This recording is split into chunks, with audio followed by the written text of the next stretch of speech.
मध्य प्रदेश के धार में 3 दिवसीय नर्मदा साहित्य मंथन के तृतीय सोपान का आयोजन होगा, जिसको लेकर आयोजकों ने इंदौर प्रेस वार्ता में जानकारी दी। 16, 17 और 18 फरवरी को होने वाले आयोजन में देश भर से प्रसिद्ध साहित्यकार शामिल होंगे और अपने उद्बोधन देंगे।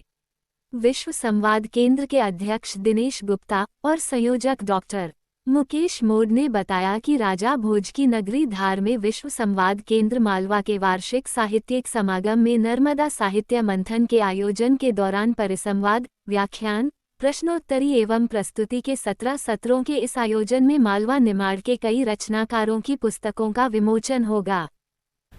विश्व संवाद केंद्र मालवा के तत्वावधान में नर्मदा साहित्य मंथन का आयोजन प्रतिवर्ष हो रहा है। यह उसका तृतीय सोपान है। इसके पहले महेश्वर और धार में 2 इस तरह के मंथन हो चुके हैं।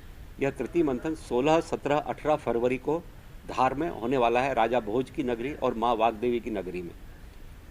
इसका मुख्य उद्देश्य यह रहता है, सबसे पहला कि राजा भोज, जिनका साहित्य, कला और ज्योतिष, वास्तु में पूरे भारत की संस्कृति में बहुत बड़ा योगदान रहा है, उसके विषय में समाज को ज़्यादा जानकारी नहीं है। तो राजा भोज की नगरी में आयोजन करने का उद्देश्य यह है कि यह एक चर्चा का विषय बने, नरेटिव सेट हो कि राजा भोज का अपने साहित्य में, अपने देश की संस्कृति में कितना बड़ा योगदान रहा है, इसके विषय में भी चर्चा हो।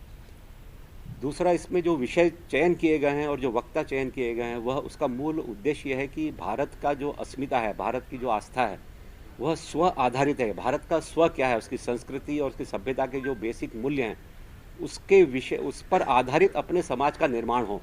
इसीलिए जो वक्ता और जो विषय चयन किए गए हैं, उन सभी को यही ध्यान में रखकर किया गया है। उदाहरण के लिए मुकुल जी कानेटकर बोलने वाले हैं स्व आधारित शिक्षा।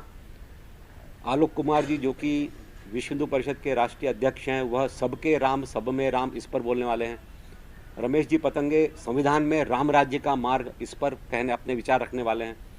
तो इस तरह से स्व के ऊपर जो भारत का जो मूल चिंतन है, उसको फोकस में रखकर सभी विषय और उनका आज की जो परिस्थितियों में किस तरह से हम समाज के बीच में विषय को लेकर जा सकते हैं, उसको ध्यान में रखकर सभी विषय और वक्ताओं का चयन किया गया है।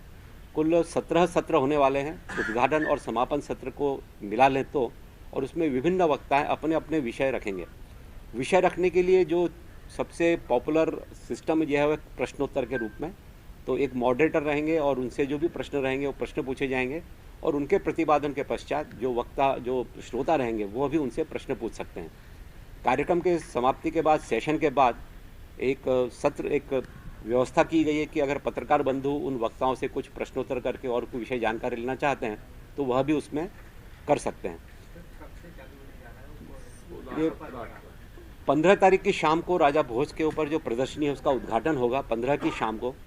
और भी कहें तो 15 को ही, चूँकि यह नर्मदा साहित्य मंथन है, पहली बार महेश्वर में हुआ था माँ नर्मदा के तट पर, दूसरे बार कलश में नर्मदा का जल लाकर उसको मंच पर रखा था, तो वही प्रक्रिया इस बार भी रहने वाली है। तो 15 की शाम को प्रदर्शनी के उद्घाटन से कार्यक्रम का प्रारंभ होगा। 16 तारीख को सुबह 10 बजे उद्घाटन सत्र रहेगा, जिसमें प्रज्ञा प्रवाह के राष्ट्रीय संयोजक जे नंद कुमार जी और कुछ भगवती चरण राजपुरोहित जी रहने वाले हैं। इसमें एक नया प्रयोग ये किया गया है कि धार में 17 तारीख की सुबह एक हेरिटेज वॉक रखी गई है, जिसमें राजा भोज से संबंधित जितने भी धार के स्थान हैं, वहाँ पर पैदल चलकर लोगों को उसके बारे में जानकारी दी जाएगी। प्रति संध्या रात्रि को कुछ सांस्कृतिक कार्यक्रम भी होंगे, और इसमें पहली बार देवी अहिल्या विश्वविद्यालय, विक्रम विश्वविद्यालय और कालिदास एकेडमी, ऐसे भी इन एकेडमिक यूनिवर्सिटीज़ को भी उसमें इंक्लूड किया गया है, शामिल किया गया है, कि जिसमें वहाँ के रिसर्च स्कॉलर भी इसमें भाग लें और उनका अपने आगे किस तरह से विषय को आगे ले जा सकते हैं उसके बारे में चर्चा की जा सके। 17 तारीख की सुबह एक हेरिटेज वॉक का भी आयोजन होने वाला है धार में।